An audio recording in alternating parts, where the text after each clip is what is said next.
Hello students, welcome again in this JEE Advance exclusive JEE Advance series। और आज भी हम लोग एक इम्पॉर्टेंट टॉपिक JEE Advance के पॉइंट ऑफ व्यू से कवर करेंगे और मुझे लगता है बहुत हॉट टॉपिक्स में से है ये टॉपिक और one of my favourite topics and the topic is surface tension and the applications. तो मैंने कुछ इसमें JEE के क्वेश्चंस लिए हैं, ठीक है, और कुछ मैंने एक दो क्वेश्चन से रूडोफ के भी लिए हैं और कुछ एक दो और पॉपुलर बुक्स हैं उनसे भी क्वेश्चन लिए हैं। तो आज हम लोग 6-7 क्वेश्चंस करने वाले हैं इस पर्टिकुलर टॉपिक पे, ठीक है। तो सरफेस टेंशन के बारे में जो बेसिक्स हैं वो ऑलरेडी लेक्चर में कवर्ड हैं, ठीक है। तो वो बेसिक पॉइंट्स मैं कवर नहीं करूँगा, हाँ, लेकिन ये है कि जो ब्रीफली इनमें पॉइंट्स यूज़ होने वाले हैं वो मैं थोड़ा सा रिवाइज ज़रूर कर दूँगा, ठीक है ना। तो देखो, सरफेस टेंशन नाम तो खैर सभी ने सुन रखा ही है। Surface tension cohesive and adhesive properties की वजह से अपीयर होगा। बेसिकली कोहेसिव प्रॉपर्टीज़ की वजह से लिक्विड सरफेस के ऊपर अपीयर होता है और उस सरफेस टेंशन की वजह से जब लिक्विड किसी सॉलिड ऑब्जेक्ट यानी कि ग्लास के साथ कॉन्टैक्ट में होगा तो फोर्सेज, एडिशनल फोर्सेज प्रोड्यूस होते हैं due to property of surface tension, ठीक है ना। तो जैसे ये क्वेश्चन JEE का ही आया हुआ क्वेश्चन है, ठीक, ये आया है 2010 का क्वेश्चन है ये, और बहुत अच्छे क्वेश्चंस में से था। हालांकि इसके पहले भी 2003 में एक सिमिलर क्वेश्चन, मतलब जो सेम कॉन्सेप्ट इसमें है, सेम कॉन्सेप्ट पहले भी एक बार पूछा जा चुका है, वो क्वेश्चन ही मैंने लिया है बट इसके बाद लिया है शायद। तो सरफेस टेंशन बेसिक आइडिया आपको है, ठीक है। हमको क्या क्या बातें ध्यान रखनी है। देखो, लिक्विड का सरफेस टेंशन की वजह से जो भी फोर्सेस प्रोड्यूस होंगे, तो ऐसे मान लो कि कोई भी एलिमेंट अगर है तो उस एलिमेंट के ऊपर जो भी फोर्स होगा DF, वो फोर्स S इंटू DL के इक्वल लिखेंगे। सबसे पहले बेसिक पॉइंट तो ये हो गया, ठीक है, जिसमें DL लेंथ होगा। लिक्विड सरफेस के ऊपर जो DL लेंथ लिया गया है, S उसका सरफेस टेंशन है और DF उसके ऊपर फोर्स लगेगा, ठीक है। ये जो DF का फोर्स लगेगा ये इस लेंथ के डेफिनेटली परपेंडिकुलर डायरेक्शन में लगेगा और ये एक तरह से पुलिंग नेचर का होगा, ठीक है। अभी एप्लीकेशन में आएंगे। अच्छा, एक और खास बात, जैसे ड्रॉप होता है, अगर मान लो हम ड्रॉप का केस लेते हैं तो ड्रॉप के सरफेस, ड्रॉप के देखा जाए तो एक ही सरफेस है ऊपर वाला, लेकिन अगर कोई बबल है, सोप बबल, तो सोप बबल में दो फ्री सरफेसेस बोलते हैं। तो जब भी सोप बबल के केसेस में या कोई सोप फिल्म होगा तो उन केसेस में हम इसी फोर्स को 2S इंटू DL करके लिख देंगे, ठीक है ना। एक कॉन्सेप्ट हम इसमें और यूज करने वाले हैं बट वो बाद में बताते हैं, पहले इसी कॉन्सेप्ट से ये वाला क्वेश्चन हो जाएगा। तो पहले देखते हैं, क्वेश्चन देखते हैं। When a liquid machine of density rho is to be put in the eye, it is done with the help of a dropper. Basically, this is a concept of dropper. जैसे eye drops ही आती हैं, तो eye drops का वो जो dropper है आपने देखा हो, जब हम उसको बॉटल को प्रेस करते हैं तो वो ड्रॉप का धीरे धीरे फॉर्मेशन होता है, धीरे धीरे ड्रॉप का साइज बड़ा होता है और एक पर्टिकुलर साइज आने के बाद ही वो ड्रॉप उसमें से सेपरेट होता है। तो हमको इसमें यही निकालना है कि कौन से रेडियस पे। सेकेंड क्वेश्चन है, फर्स्ट क्वेश्चन है, if the radius of the opening of the dropper is small R, the vertical force due to surface tension on the drop of radius capital R. होता क्या है कि जब drop का size छोटा होता है तो सरफेस टेंशन का पुलिंग फोर्स उसको नीचे गिरने से रोकता है, लेकिन जैसे जैसे साइज ड्रॉप का बड़ा होगा उसका वेट इंक्रीज होगा। वेट इंक्रीज होगा तो एक मोमेंट ऐसा आएगा जब वो ड्रॉप सेपरेट हो जाएगा, यानी सरफेस टेंशन का फोर्स उसमें रिड्यूस हो जाएगा। तो ड्रॉपर का ही कॉन्सेप्ट देखना है हमको इसमें। तो अलग से डायग्राम बना लेते हैं। तो सपोज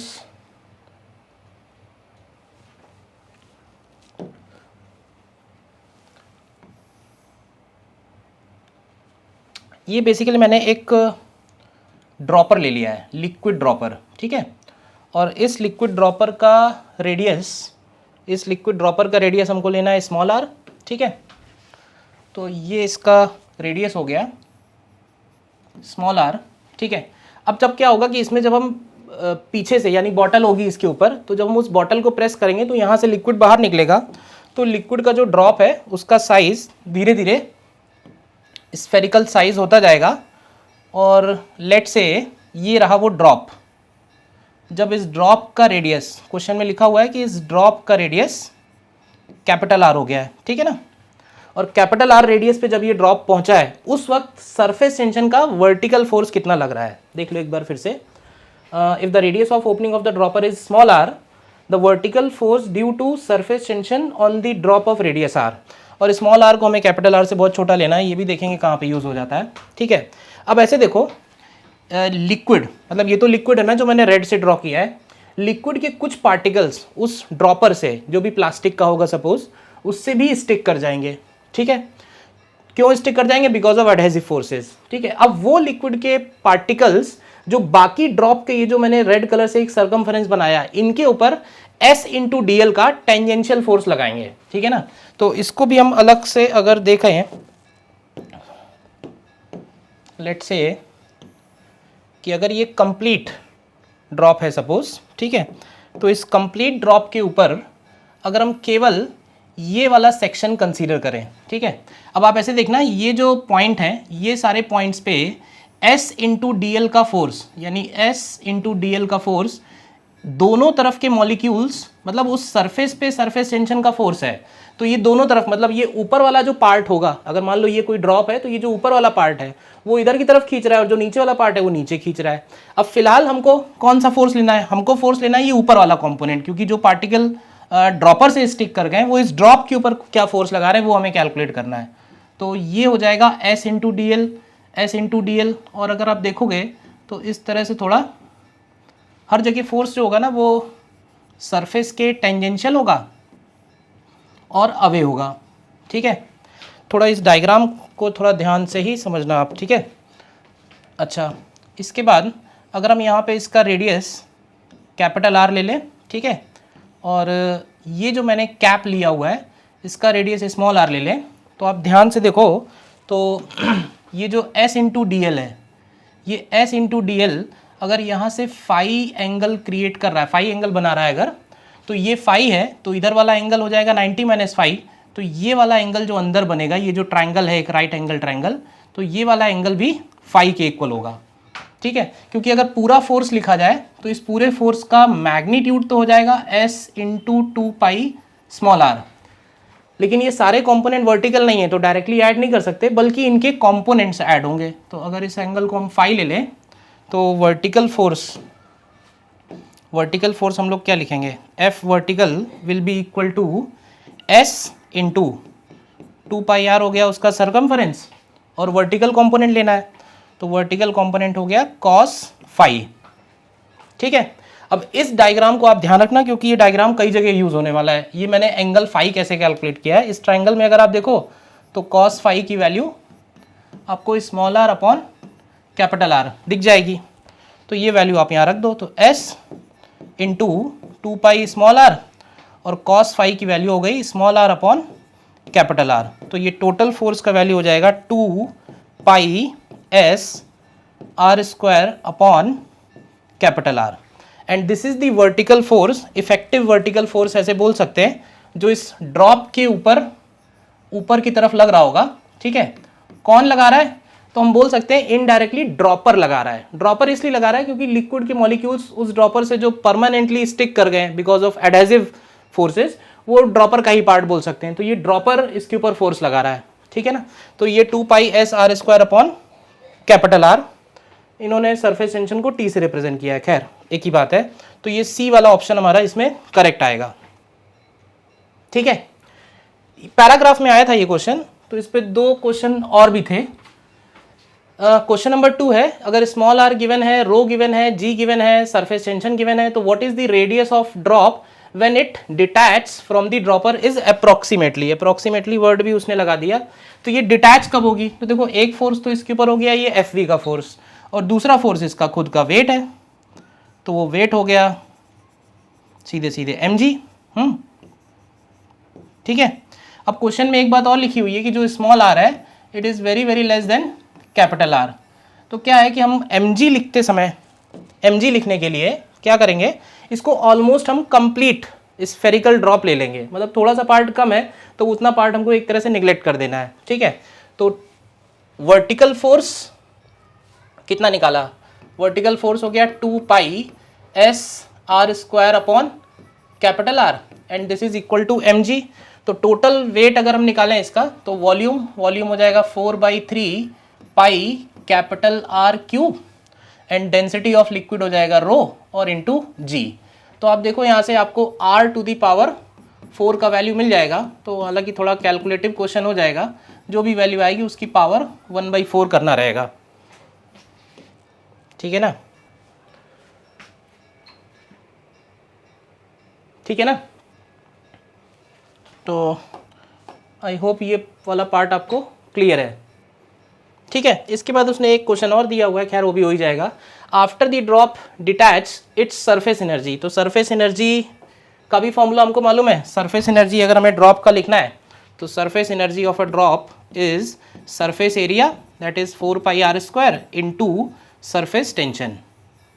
तो केवल कैलकुलेट करना रह गया, आप लोग एक बार कैलकुलेट इसको ज़रूर कर लीजिएगा, ठीक है। इम्पॉर्टेंट कॉन्सेप्ट है। देखो एक और क्वेश्चन, ये भी क्वेश्चन आईआईटी का आया हुआ ही है और 2003 का क्वेश्चन है। ये सोप बबल फॉर्मेशन पे है। हम सभी ने बचपन में वो सोप बबल तो बनाई है ना, ठीक है ना, ब्लो करके, blowing air into a slope film. तो इसमें क्या कह रहा है, a soap bubble is being blown at the end of a very narrow tube of radius b. तो ये एक ट्यूब है जिसपे सोप फिल्म का फॉर्मेशन है और उस ट्यूब में हम लोग ब्लो कर रहे हैं, एयर ब्लो कर रहे हैं। एयर ब्लो करने से बबल का साइज धीरे धीरे बड़ा हो रहा है और एक सर्टेन रेडियस आने के बाद ये भी यहाँ से डिटैच हो रहा है और वो कंप्लीट सोप बबल बन रहा है। तो आप अगर देखो दोनों कॉन्सेप्ट ऑलमोस्ट सेम है। Air of density rho moves with a velocity v inside the tube and comes to rest inside the bubble. The surface tension of the soap solution is T. Again, after some time, the bubble having grown to a radius small r separates from the tube. Find the value of small r. मतलब कौन से radius पे ये detach हो रहा है।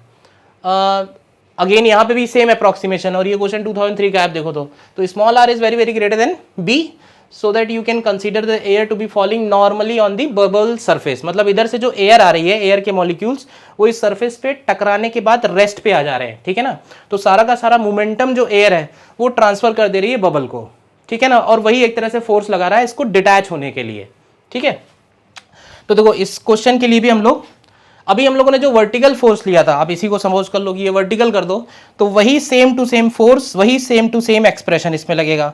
यानी ये जो कॉइल है इसकी वजह से सरफेस टेंशन का जो फोर्स इसके ऊपर आएगा, force due to surface tension, इसको हम लोग डायरेक्टली लिख सकते हैं। अभी जो पीछे दिखाया था वहाँ पे था 2πs/r², तो यहाँ r की जगह है b² और कैपिटल R की जगह यहाँ पे स्मॉल r है, ठीक है ना। तो ये कैसे प्रूफ हुआ, ये एग्जैक्टली सेम मेथड से, बट इसमें एक बात का आप ध्यान रखना जल्दबाजी में, क्योंकि ये बबल है और बबल के अंदर दो सरफेसेस होंगी, दो फ्री सरफेसेस होंगी, मतलब बाहर वाली सरफेस भी और अंदर वाली सरफेस भी, बाहर भी एयर है अंदर भी एयर है। तो अगर दो सरफेसेस हैं तो इसमें हम इनटू 2 और करेंगे, तो अल्टीमेटली ये फोर्स हो जाएगा 4πsb²/r, ठीक है। अब एक छोटा सा कॉन्सेप्ट इसमें और यूज हुआ है, और वो ये कॉन्सेप्ट है कि ये जो एयर है, अगर एयर v वेलोसिटी से, v वेलोसिटी दिया है ना,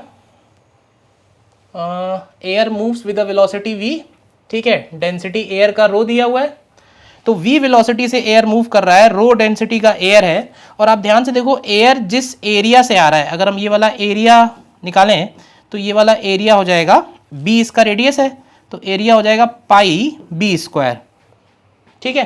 तो देखो फ्लूइड्स में ही हम लोगों ने एक कॉन्सेप्ट पढ़ा था कि अगर रो डेंसिटी का लिक्विड है, ए क्रॉस सेक्शन एरिया से v वेलोसिटी से जब निकलता है, वो जो वेसल वाला केस हम लोग पढ़ते हैं, इफ्लक्स, वेलोसिटी ऑफ इफ्लक्स, तो वहां पर रिएक्शन फोर्स हम लोग निकालते हैं ρ(a)v²।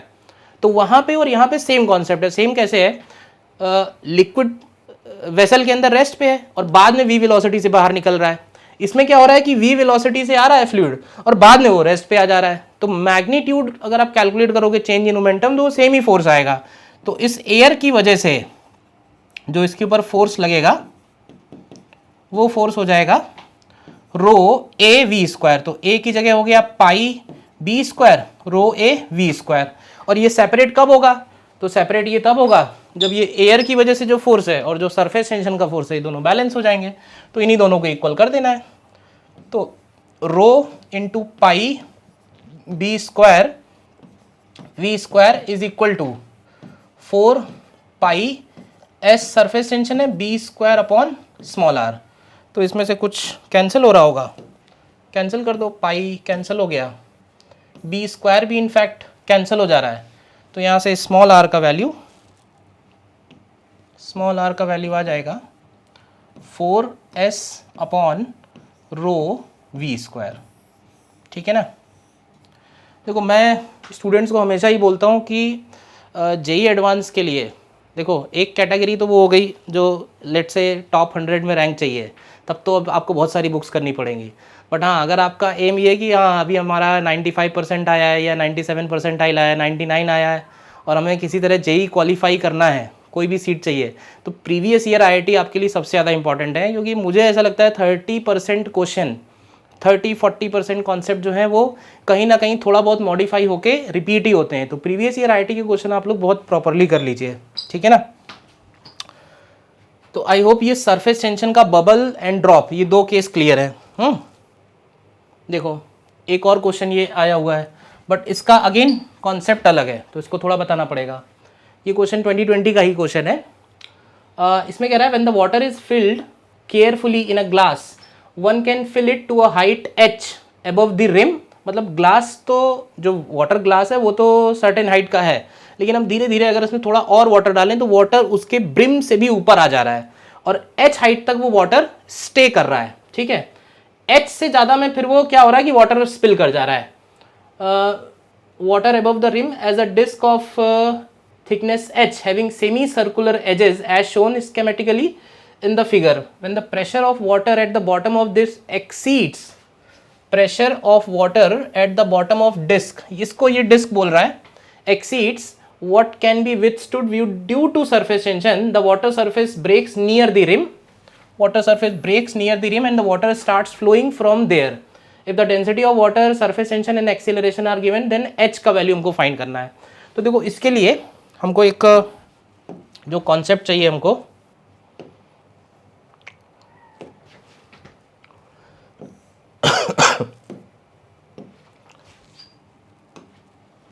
देखो इसके लिए हमें कॉन्सेप्ट चाहिए है, एक छोटा सा फॉर्मूला है कॉल्ड लाप्लास फॉर्मूला। हालांकि स्फेरिकल ड्रॉप के लिए एक्सेस प्रेशर का फॉर्मूला हम लोग याद करते हैं। Excess pressure in a spherical drop is 2s/r और बबल के लिए याद करते हैं 4s/r। बट ये दोनों फॉर्मूले स्फेरिकल सरफेस के लिए ही एप्लीकेबल है। बट अगर सरफेस स्फेरिकल नहीं है, कोई और टाइप का सरफेस है, तो अभी ये भी कन्फ्यूजन हो गया कि सर कोई और टाइप का सरफेस कैसे होगा। तो इसको थोड़ा मैं समझाता हूँ। ठीक है, जैसे मान लो बहुत सीधा सा एग्जांपल है, जैसे स्फेयर है। ठीक है, आप अपने विजुलाइज कीजिए, आपके सामने स्फेयर है, आप स्फेयर के ऊपर दो जैसे एक्सिस बनाते हैं ना, एक्सिस तो स्ट्रेट लाइन हो गई एक्स और वाई। आप ट्राई कीजिए कि हम उस स्फेयर के ऊपर दो लाइंस ड्रॉ करेंगे, तो स्फेयर के ऊपर जो दो लाइंस ड्रॉ होंगी वो आपकी कर्व्ड लाइंस होंगी। और जैसे एक्स एक्सिस ड्रॉ किया और वाई एक्सिस ड्रॉ किया, तो ध्यान से सोचो, तो वो एक्स एक्सिस भी एक सर्कल का पार्ट है और वो जो वाई एक्सिस आपने ड्रॉ किया है वो भी एक सर्कल का ही पार्ट है। ठीक है, और उन दोनों ही सर्कल का रेडियस सेम होगा। तो ऐसे बोल सकते हैं कि स्फेरिकल सरफेस के लिए दोनों डायमेंशन में, मतलब ये वाला डायमेंशन और ये वाला डायमेंशन, दोनों डायमेंशन में radius of curvature exactly same है। अब इमेजिन करो कोई और सरफेस है और उसके जो दो डायमेंशन के, लेट्स से एक डायमेंशन आपका हो गया आपका ये वाला और एक डायमेंशन हो गया आपका ये वाला। तो इस डायमेंशन का रेडियस अगर r1 है और इस डायमेंशन का रेडियस अगर r2 है, तो इसके अंदर एक्सेस प्रेशर का जो फॉर्मूला यूज होगा डेल्टा P, वो होता है S into 1/r1 plus 1/r2। ठीक है ना। तो इस फॉर्मूले के प्रूफ की कोई ज़रूरत नहीं है। ठीक है, आप इसको याद रखो, डायरेक्ट अप्लाई करते हैं, एप्लीकेशन इसके कई सारे हैं। ठीक है ना। जैसे एक एप्लीकेशन तो सीधा सीधा मुझे याद है। ठीक है, जैसे मान लो कि दो प्लेन सरफेसेस अगर होती हैं, मतलब मान लो कि दो प्लेट हैं, एक तरह से दो ग्लास प्लेट इस तरह से, और इन दोनों ग्लास प्लेट के बीच में अगर कोई लिक्विड ट्रैप्ड है, मैंने एक ऐसा क्वेश्चन लिया भी है। ठीक है, तो क्या होगा कि ये जो लिक्विड रहेगा, ठीक है, अब आप ऐसे इमेजिन करो कि लिक्विड का ये वाला जो सरफेस है, मतलब ये जो सामने नज़र आ रहा है, ये वाले सरफेस में अगर हम दो लाइंस ड्रॉ करेंगे तो उसमें से एक लाइन स्ट्रेट आएगी और एक लाइन इस तरह से कर्व्ड आएगी। तो ये जो स्ट्रेट है इसका रेडियस इन्फिनिटी बोलेंगे, और ये जो कर्व्ड है इसका रेडियस कुछ निकल के आएगा ग्रेटर देन 0।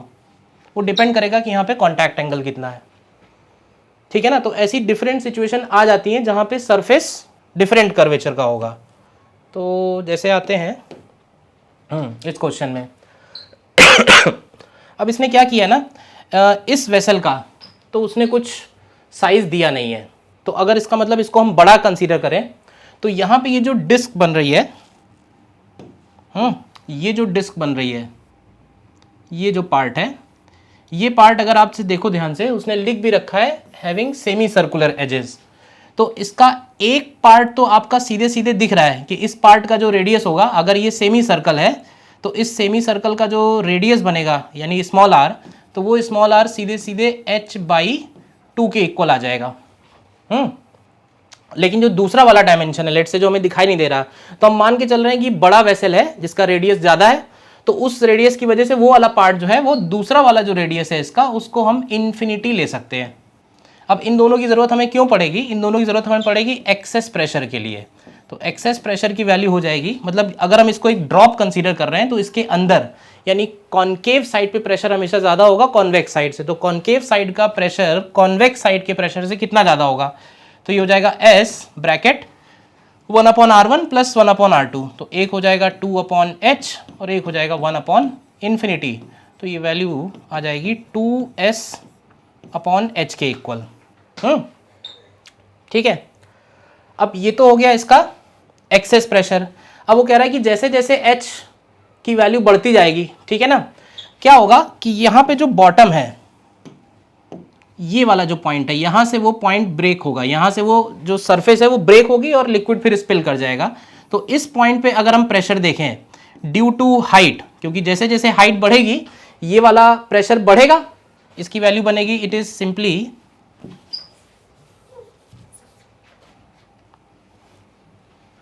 ये वाला प्रेशर बनेगा सीधे सीधे delta P is equal to ρgH के इक्वल। देखिए ये वाली हाइट h है, तो h हाइट पे ये वाला पॉइंट है, तो इस पॉइंट पे सीधे सीधे प्रेशर हो जाएगा ρgH। अब जैसे जैसे h बढ़ेगा ये वाला प्रेशर बढ़ेगा और वो वाला प्रेशर कम हो रहा है, और यही दोनों हैं जो एक दूसरे को बैलेंस किए हुए हैं। तो कब ऐसा होगा? तो इसको हम सीधे सीधे 2S/H के इक्वल कर देंगे। तो हमें इसमें h का ही वैल्यू निकालना था, तो h स्क्वायर इक्वल टू आ जाएगा 2S/ρ इंटू जी। तो यहाँ से h का वैल्यू बन जाएगा √of 2S/ρ इंटू जी। ठीक है ना, तो वैल्यूज़ दी हुई हैं आपको सारी, आप इसको कैलकुलेट कर सकते हो। ठीक है ना, तो आई होप ये वाला क्वेश्चन आपको क्लियर है। ठीक है, ठीक है, तो नेक्स्ट क्वेश्चन में बढ़ते हैं। फिर सरफेस टेंशन क्वेश्चन ढूंढ रहा था आज मैं कि कौन कौन से डिस्कस किए जाएं, तो ये भी एक क्वेश्चन टकराया। ठीक है, एक पॉपुलर बुक का ही है। A film of a soap solution created in a loop formed by a rectangular wire frame and an inextensible light thread AB of length L pulls the thread into the shape of the semi circle. तो देखो ये कोई liquid नहीं field है, ये soap film है। मतलब जैसे हम लोग सोप फिल्म, सोप सोल्यूशन में कोई भी क्लोज्ड लूप अगर हम डालेंगे तो वो क्लोज लूप के बीच में सोप फिल्म का फॉर्मेशन हो जाएगा। तो यहाँ पे भी ऐसे ही हुआ है, लेकिन यहाँ पे क्या है कि ये वाला जो थ्रेड बना हुआ है ये थ्रेड फ्लेक्सिबल थ्रेड है, मतलब इसकी लेंथ इन दोनों पॉइंट्स के बीच की लेंथ से ज़्यादा है। तो क्या हुआ, सोप सोल्यूशन में जो सोप फिल्म बनी है उस सोप फिल्म के सरफेस टेंशन की फोर्स की वजह से, क्योंकि क्या होगा कि सरफेस टेंशन का फोर्स इन सारे पॉइंट्स पे पुलिंग नेचर का लगेगा। भाई सरफेस टेंशन में एक प्रॉपर्टी ये भी बोलते हैं कि liquid surface always tries to minimize its surface area. तो ऐसे समझ लो कि इसको इसलिए पुल कर लिया सो दैट सरफेस एरिया जो है उस फिल्म का मिनिमम रहे। ठीक है, तो सेमी सर्कल फॉर्म में आ गया है, ऐसा क्वेश्चन में दिया है। देन फिर क्या किया गया है, if a force F is applied at the mid point of the thread, force is applied at the mid point of the thread perpendicular to the line segment AB turns the wire into two semicircles as shown। तो what is the surface tension of the soap solution, मतलब पहले एक semi circle है, बाद में हमने बीच में एक फोर्स अप्लाई करके उसको ऊपर पुल किया है और एफ फोर्स की वजह से वहां पे दो सेमी सर्कल फॉर्म हो जा रहे हैं। तो सीधा सीधा इक्विलिब्रियम का ही क्वेश्चन है ये, ठीक है। और अभी जो मैंने आज बताया है force due to surface tension is S into D L, उसी का सीधा सीधा एप्लीकेशन है। तो देखो हम लोग केवल उतने सेमी सर्कल वायर को ही पकड़ते हैं बिफोर एंड आफ्टर। तो मुझे लगता है कि बिफोर की ज़रूरत भी नहीं है, शायद सीधे आफ्टर ही सॉल्व करते हैं, ठीक है। तो आफ्टर क्या हुआ, दो सेमी सर्कल बन रहे हैं। अब आप ऐसे देखो कि जो फोर्स एक्सटर्नल अप्लाइड है इस पॉइंट पे, इनएक्सटेंसिबल आइडियल स्ट्रिंग्स हैं, तो ये एफ फोर्स अप्लाइड है और इन दोनों पॉइंट्स पे भी कुछ ना कुछ टेंशन फोर्स लग रहा होगा जो एक तरह से पुलिंग नेचर का है। और ये जो रेडियस हो गया, लेट्स से ये पूरा, इसका रेडियस अगर हम आर ले लें इनिशियली, तो बाद में ये दोनों के रेडियस हाफ हो जाएंगे, यानी बाद में रेडियस r/2 हो जाएगा। और लेंथ क्योंकि दिया हुआ है तो ये भी बोल सकते हैं कि जो पाई आर होगा this is equal to L, ठीक है। तो ये वाला जो रेडियस यहाँ पे बन रहा है, दिस रेडियस इज r/2। अब देखो सरफेस टेंशन की वजह से जो फोर्स लगेगा, सरफेस टेंशन का फोर्स इसमें समझ लेते हैं। सरफेस टेंशन का जो फोर्स लगेगा तो ये S into D L, S into D L, S into D L, ये सारे S into D L forces लगेंगे। अच्छा, इन सारे फोर्सेस का जब हम सम करेंगे, क्योंकि क्या होगा, इनके हॉरिजॉन्टल एक तरह से कंपोनेंट x वाले कंपोनेंट कैंसिल हो जाएंगे, सिर्फ y वाले कंपोनेंट इसमें ऐड होंगे। तो जब सभी का आप S into D L, S D L cos theta, S D L cos theta add up करोगे तो ये अल्टीमेटली मतलब इंटीग्रेशन ऑफ टोटल फोर्स जो होगा, integration of S D L cos theta, theta उसका एंगल हो जाएगा y एक्सिस से, तो ये सीधे सीधे S इंटू 2 कैपिटल R के इक्वल आ जाएगा, यानी इस पूरे लेंथ के, ठीक है। तो सेम सिचुएशन यहाँ पे भी बन रही है। तो यहाँ पे जो फोर्स लगेगा उस फोर्स को हम लोग लिख देंगे S इंटू, अब ये क्योंकि r/2 रेडियस है तो ये डिस्टेंस r ही बचेगा, इंटू r करेंगे। लेकिन ये सोप फिल्म है, फिर से तो सोप फिल्म है तो इसमें इंटू 2 और करेंगे क्योंकि दो फ्री सरफेसेस होंगी। सेम फोर्स यहाँ भी लग रहा होगा, ठीक है। तो ये हो गया S into R and again into 2। एक और पॉइंट अब सुनिए, जब हमने स्ट्रिंग का ये जो पॉइंट है P पॉइंट, इस P पॉइंट का अगर आप FBD बनाओ, P पॉइंट का इस P पॉइंट का अगर आप FBD बनाओगे तो इस P पॉइंट पे ऊपर की तरफ तो F फोर्स है जो एक्सटर्नल लगाया गया है, ठीक है, और नीचे यहाँ पे दो थ्रेड्स हैं और उसमें टेंशन हमने T एज्यूम किया हुआ है। तो आप देखो ध्यान से, तो उसमें T और T, दो T नीचे आएंगे यानी 2T के इक्वल होगा। तो हम बोल सकते हैं कि ये फोर्सेस बैलेंस होंगे, तो F की वैल्यू 2T के इक्वल होगी या T की वैल्यू बोल सकते हैं F/2 के इक्वल होगी। अब इसके ऊपर अगर हम इस थ्रेड का इक्विलिब्रियम बनाएं तो इस थ्रेड के इक्विलिब्रियम से हमको मिल जाएगा, इस थ्रेड के इक्विलिब्रियम से हमको मिलेगा F + 2T, और 2T की वैल्यू F है तो यहाँ से आ जाएगा 2F is equal to 4 into R into S, ठीक है, या F is equal to 2SR। हमको निकालना है इसमें क्या है, सरफेस टेंशन। तो सरफेस टेंशन की वैल्यू हो जाएगी F/2R, और R का वैल्यू हम लोग लिख सकते हैं L और पाई के टर्म्स में, तो ये हो जाएगा F/2 ब्रैकेट L/पाई, तो ये आ जाएगा पाई F/2L, ठीक है ना। So this is our answer. इसको मैंने इंटीग्रेट नहीं किया, ये भी आप एक बार कर लेना अपने आप, अब बेसिक चीज़ें नहीं ज़्यादा कवर कर पाएंगे। नेक्स्ट आते हैं, ये भी देखो एक क्वेश्चन था, इसमें फिर से वो लाप्लास वाला फॉर्मूला यूज होगा। In a zero gravity region a drop of liquid of surface tension sigma assumes a cylindrical shape of diameter d between two parallel glass plates that are at a distance d apart। दो glass plate है, उसके बीच में एक spherical, इसके बीच में एक cylindrical shape का liquid है, ठीक है, जिसका सरफेस टेंशन मालूम है। If the curved surface of the drop is at right angle, मैंने जो भी पीछे बताया था उसमें कुछ मैंने कर्व्ड सरफेस बनाया था, लेकिन यहाँ पे जो कर्व्ड सरफेस है कह रहा है जो कॉन्टैक्ट एंगल है वो एक तरह से 90 डिग्री है। Find the force exerted by drop on a plate, किसी एक प्लेट पे कितना फोर्स लग रहा है। तो देखो ये जो ड्रॉप आपको दिख रही है, इस ड्रॉप का अगर 3 डायमेंशनल फिगर बनाए तो ये ड्रॉप कुछ इस तरह की है, ठीक है ना, जिसमें ये वाला जो थिकनेस है दिस इज स्मॉल डी और इस ड्रॉप का जो डायमीटर है वो है कैपिटल डी।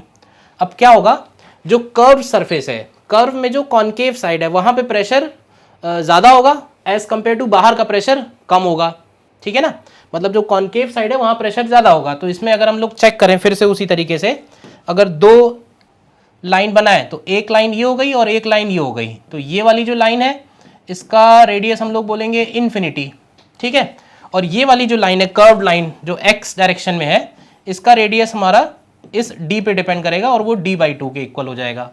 तो एक्सेस प्रेशर की वैल्यू बन जाएगी सीधे सीधे s इंटू 2/d आ जाएगी, दूसरा वाला टर्म हो जाएगा 0, 1/∞ है, ठीक है, तो ये हो जाएगा 2s/d के इक्वल। ये तो हो गया एक्सेस प्रेशर। और एक्सेस प्रेशर की वजह से जो प्रेशर डिफरेंस होगा, देखो मैंने एग्जैक्ट प्रेशर नहीं लिखा है, एटमॉस्फेरिक प्रेशर में नेग्लेक्ट ही मार दे रहा हूँ, क्योंकि एटमॉस्फेरिक प्रेशर की वजह से आप ऊपर से भी फोर्स लिखोगे नीचे भी फोर्स लिखोगे तो वो दोनों कैंसिल हो जाएंगे। तो सपोज एटमॉस्फेरिक प्रेशर नहीं है तो सिर्फ एक्सेस प्रेशर की वजह से फोर्स लिख देना है। तो एक्सेस प्रेशर का फोर्स कितना आ जाएगा, तो प्रेशर डिफरेंस हमको मिल ही गया है, तो फोर्स को हम लोग सीधे सीधे लिख सकते हैं pressure difference which is 2s/d and multiplied by area. तो इसका एरिया हो जाएगा पाई एंड d/2 का होल स्क्वायर। फोर्स एक्सर्टेड निकालना है तो ये आ जाएगा s into pi into D and divided by 2। एक d कैंसिल हो गया, एक 2 कैंसिल हो गया, ठीक है ना, तो ये हमारा आंसर बन जाएगा, ठीक है। Again same concept, I hope clear है। और आते हैं अगेन, ये क्वेश्चन इरोडोफ से लिया मैंने। In the bottom of a vessel, तो थोड़ा डिफरेंट टाइप का है, अगेन कॉन्सेप्ट सेम है, क्वेश्चन डिफरेंट है। In the bottom of a vessel with mercury there is a round hole of diameter given है, at what maximum thickness of mercury layer will the liquid still not flow out through the hole. देखो क्या कह रहा है कि एक हमारे पास vessel है, और वेसल ऐसा है कि वेसल में बॉटम पे होल है, एक वेसल है जिसके बॉटम पे होल है, और उसका डायमीटर हमको दिया हुआ है, और इस वेसल के अंदर हम लोगों ने मर्क्यूरी फिल कर रखी है। तो हमसे पूछा उसने ये है कि ये जो मर्क्यूरी है ये कितने मैक्सिमम थिकनेस का पॉसिबल है, सच दैट लेट्स से कि मर्क्यूरी पॉसिबल है h थिकनेस का, h हमको कैलकुलेट करना है। अब ये एरोडो का है तो मर्क्यूरी का सरफेस टेंशन हमको नोन है, ये आप समझ लीजिए, ठीक है। तो क्या होगा कि मर्क्यूरी जब यहाँ से निकलेगी ना, तो देखो जब थोड़ा सा मर्क्यूरी निकली होगी तो वो कुछ इस तरह का बबल टाइप, बबल नहीं ड्रॉप टाइप का शेप बनाएगी। थोड़ा और ज़्यादा मर्क्यूरी निकलेगी तो ये हो सकता है हेमीस्फेरिकल शेप ले ले। तो मैक्सिमम h हमको कौन से केस में मिलेगा, तो देखो अगर हम ड्रॉप्स को कंपेयर करें, ये वाली ड्रॉप मतलब सब हेमीस्फेरिकल बोलते हैं इसको, और ये हो गया हेमीस्फेरिकल, और एक और बना देता हूँ, एक ये केस। तो इन तीनों केस में अगर आप कंपेयर करोगे किस केस में प्रेशर इनसाइड ड्रॉप मैक्सिमम आएगा, तो देखो इस केस में प्रेशर इनसाइड प्रेशर मैक्सिमम आएगा, क्योंकि इस केस में इसका जो रेडियस है वो मिनिमम रेडियस है। भाई इस केस में रेडियस आप देखो इस d से ज़्यादा आएगा, d/2 से। इस केस में जो रेडियस है वो इसके d/2 के बराबर है, और इस केस में भी जब हम इस ड्रॉप को कंप्लीट करेंगे, ठीक है ना, तो इसका जो रेडियस होगा वो अगेन d/2 से ज़्यादा आएगा। तो हेमीस्फेरिकल के केस में मैक्सिमम प्रेशर इसके अंदर आएगा। तो हम मान लेते हैं कि ये हेमीस्फेरिकल है, तो इसके अंदर का एक्सेस प्रेशर हम लोग सीधे सीधे लिख सकते हैं। अगेन अब इसमें तो स्फेरिकल वाला ही डायरेक्ट फॉर्मूला लग जाएगा 2s/r। तो ये हो जाएगा 2s/r, और r की जगह हम लोग लिखेंगे d/2, तो ये हो जाएगा 4s/d के इक्वल। और ये एक्सेस प्रेशर बैलेंस करेगा h हाइट का प्रेशर। तो अगर इसका डेंसिटी भी नोन है, ठीक है, तो this is equal to ρgh, ठीक है। तो कितना मैक्सिमम थिकनेस का मर्क्यूरी आ सकता है, तो h का वैल्यू आ जाएगा यहाँ से 4s/ρgd के इक्वल, ठीक है ना। तो अगेन ड्रॉप सरफेस टेंशन के बेसिस पे ही इसको हमने सॉल्व किया है। तो बहुत इंपॉर्टेंट टॉपिक है सरफेस टेंशन, और मुझे लगता है पिछले 4-5 सालों में कई सारे अच्छे क्वेश्चंस आए हैं। तो आप चाहो तो आप इरोडोव के भी आगे क्वेश्चन और भी सॉल्व कर सकते हो, और प्रीवियस ईयर के तो कर ही लेना, प्रीवियस ईयर के जो अच्छे वाले वो मैंने ले लिए हैं। तो आई होप कि you have learn something today. Okay, so thank you very much.